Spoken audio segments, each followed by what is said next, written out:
Salut à tous, bienvenue sur la chaîne. Dans la vidéo d'aujourd'hui, je vais vous expliquer pourquoi vos cold Gmail ne fonctionnent probablement pas.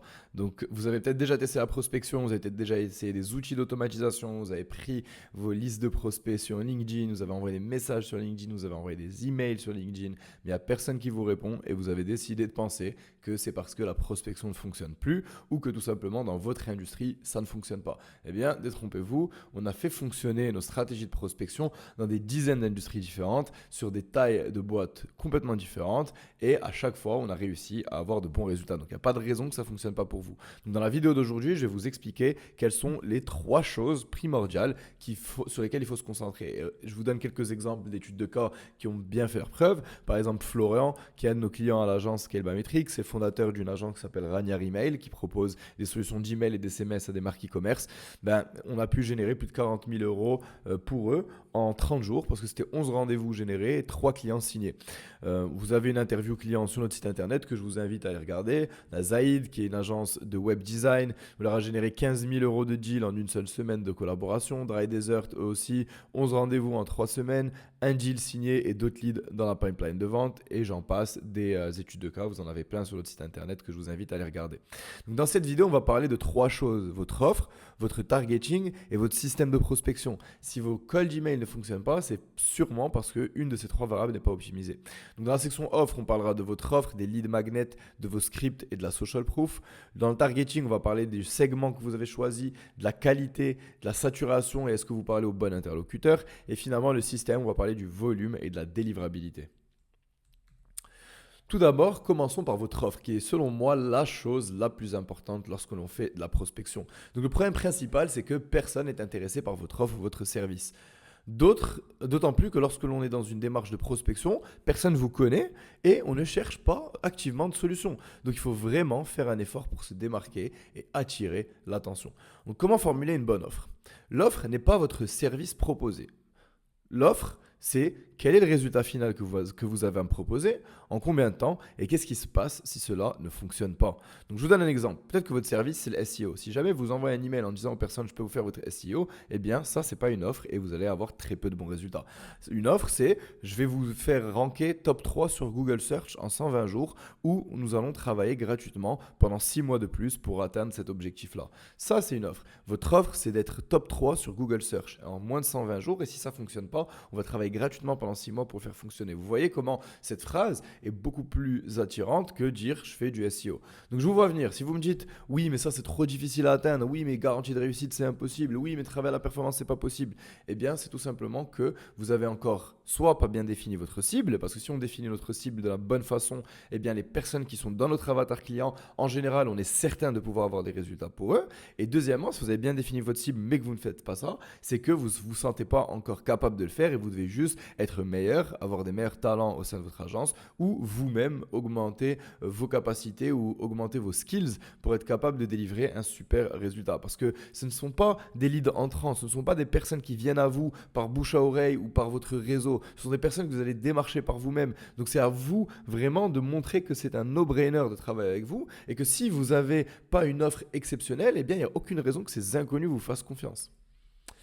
Maintenant, il y a d'autres considérations à avoir. Le script, par exemple, donc le script de prospection doit être très court, il doit expliquer clairement votre offre et il doit pitcher le rendez-vous et rien d'autre. Vous n'avez pas à pitcher votre service, à expliquer à quel point vous êtes exceptionnel. Tout ce que vous avez à faire, c'est pitcher le rendez-vous pour que la personne puisse prendre rendez-vous avec vous ou votre équipe de vente. De plus, vous devez, moi je vous propose en tout cas d'utiliser des lead magnets. Donc les lead magnets, c'est tout simplement un PDF, une vidéo, une mini-formation, quelque chose qui a de la valeur qu'on va proposer à notre interlocuteur gratuitement pour l'aider à commencer à résoudre ses problèmes. Donc ça vous permet de proposer de la valeur lors de votre démarche de prospection. Et moi, ce que je vous recommande, c'est de ne pas l'envoyer sans l'autorisation. Donc vous envoyez un email et vous proposez à votre prospect de recevoir votre lead magnet. Donc si vous avez un bon script et qu'en plus de ça, vous proposez un lead magnet, eh bien, ce qui va réellement faire la différence par la suite, c'est votre social proof. Donc sur Internet, vous êtes par défaut considéré comme étant un charlatan jusqu'à la preuve du contraire. Avec qui avez-vous travaillé par le passé ? Êtes-vous actuellement présent sur les réseaux? À quoi ressemble votre site internet? Ce sont le type de questions que vont se poser vos interlocuteurs et qui vont déterminer s'ils veulent vous répondre et prendre un rendez-vous avec vous ou non. Si vous recevez un email d'un inconnu parfait, qui n'a pas de site internet, qui n'a pas de page LinkedIn optimisée, qui n'a aucune référence, eh bien vous allez probablement vous dire que cette personne n'est pas sérieuse et vous allez juste pas lui répondre. Donc toutes ces choses-là jouent en votre faveur ou en votre défaveur, donc c'est quelque chose à prendre très au sérieux. Maintenant, parlons du deuxième pilier qui est le targeting. Donc maintenant, vous avez une bonne offre, vous avez un bon script, vous êtes présent sur Internet. Comment bien targeter vos personnes? Donc pour ce qui est de la liste de prospects, il faut avoir les bons outils. Donc une source de prospects qualitative et une stratégie de segmentation bien pensée. Donc il faut les bons outils pour construire votre base de prospects, une source de prospects qualitative. Donc imaginons que vous avez les bons outils, mais que vous choisissez d'aller sur LinkedIn alors que votre target audience est sur Instagram par exemple, eh bien ce ne sera pas la bonne stratégie. Et de plus, il vous faut une stratégie de segmentation bien pensée. Parce que comme vous pouvez l'imaginer, lorsqu'on fait de la prospection de masse, il est impossible de réellement personnaliser chacun de nos messages. Or, si jamais vous faites vraiment aucune personnalisation, il n'y a aucune chance que vous ayez de bons résultats. Donc comment on remédie à ce problème-là? C'est en segmentant notre liste de la bonne manière pour derrière construire des scripts qui sont adaptés à ce segment précis de votre targeting et de votre avatar client, ce qui nous permet d'avoir un script qui est plus ou moins personnalisé à ce segment-là. Donc le flow à suivre, c'est tout d'abord de définir votre avatar, puis derrière, vous posez la question où se trouve notre avatar? Peut-être qu'il se trouve sur LinkedIn, peut-être qu'il se trouve sur un annuaire en ligne, peut-être qu'il est sur Instagram. Une fois qu'on a trouvé la bonne plateforme, eh bien on va la scraper, puis on va valider les emails que nous venons de scraper à l'aide d'un outil tel que Million Verifier. On va clean la liste, c'est-à-dire la formater de la bonne manière pour derrière lancer des campagnes sur votre outil préféré de prospection. Quelques petites choses à considérer. Est-ce que vous contactez le bon interlocuteur? Est-ce que cette personne est décisionnaire? Et quel autre intitulé de poste vous pouvez contacter? Tout le monde veut contacter le fondateur, le owner, le CEO. Mais il y a d'autres intitulés de poste que vous pouvez aller chercher et ajouter à votre liste qui vont eux aussi faire du sens. Donc ne vous limitez pas à ces job titles qui sont plus ou moins obvious, comme on dit en anglais. Sinon, vous allez tout simplement avoir des listes beaucoup trop petites. Donc pensez à la saturation de votre avatar client. Si cet avatar client, donc imaginons que vous contactez les marques e-commerce et que vous leur proposez des Facebook Ads, eh bien ils auront des dizaines de personnes telles que vous tous les jours dans leur boîte mail. Donc il faut vous poser la question comment je peux bien positionner mon offre afin de me démarquer de ses compétiteurs. Mais aussi des fois, comment je peux aller contacter d'autres avatars clients qui eux aussi auraient besoin de mes services. Donc peut-être que vous avez contacté les marques e-commerce, pourquoi pas contacter les SaaS et les softwares qui eux aussi pourraient bénéficier de vos démarches de performance marketing à l'aide de Facebook Ads. Et finalement, la troisième variable, le système de prospection. Donc, nous, le système de prospection en place, c'est le suivant. Sur la chaîne, je privilégie toujours le cold email parce que selon moi, c'est ce qu'il y a de plus simple, de plus robuste, de plus scalable à mettre en place. Et par la suite, vous pouvez vous soucier d'autres canaux de prospection. Mais commençons par le cold email. La manière dont on le met en place chez nous, vous avez pu le voir sur d'autres vidéos, mais je vais le réexpliquer dans cette vidéo, c'est de la sorte. On a un panel administrateur chez Google ou chez Outlook. Sur ce panel administrateur, on va connecter plusieurs noms de domaines différents. Peut-être que votre entreprise s'appelle par exemple monentreprise.fr. Eh bien, on va acheter monentreprise.com, monentreprise.net, monentreprise.org, monentreprise.fr, etc., etc. Et on va tous les connecter à votre panel administrateur. Sous chacun de ces noms de domaine, eh bien, on aura plusieurs adresses email qui y seront reliées. Et in fine, ce qu'on va faire, c'est qu'on va connecter l'intégralité de ces adresses email-là à un seul et même outil d'envoi et d'automatisation pour paralléliser notre envoi d'email afin tout d'abord de réduire notre risque de spam, mais aussi d'augmenter notre volume de prospection. Chacun de ces noms de domaine-là doit rediriger vers votre nom de domaine principal, monentreprise.fr, afin que l'on puisse retrouver votre site internet et s'assurer que vous êtes une entreprise sérieuse lorsque vous prospectez avec. Une fois que c'est fait, ce qu'on va faire, c'est qu'on va tester différentes stratégies. Donc, ce que vous pouvez voir ici, à l'écran, à gauche, c'est une stratégie, à droite, c'est une stratégie.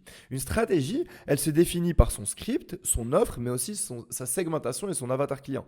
Donc, tout en haut, on a ce qu'on appelle l'ICP, le Ideal Client Persona. Donc, en anglais, l'ICP, ça revient à dire l'avatar client. Donc, on va commencer par tester deux avatars clients différents. L'avatar client numéro 1, l'avatar client numéro 2. Derrière, ce qu'on va faire, c'est qu'on va tester une approche par exemple basée sur la valeur, on va tester une approche basée sur un pitch direct ou un pitch indirect et on va analyser la data.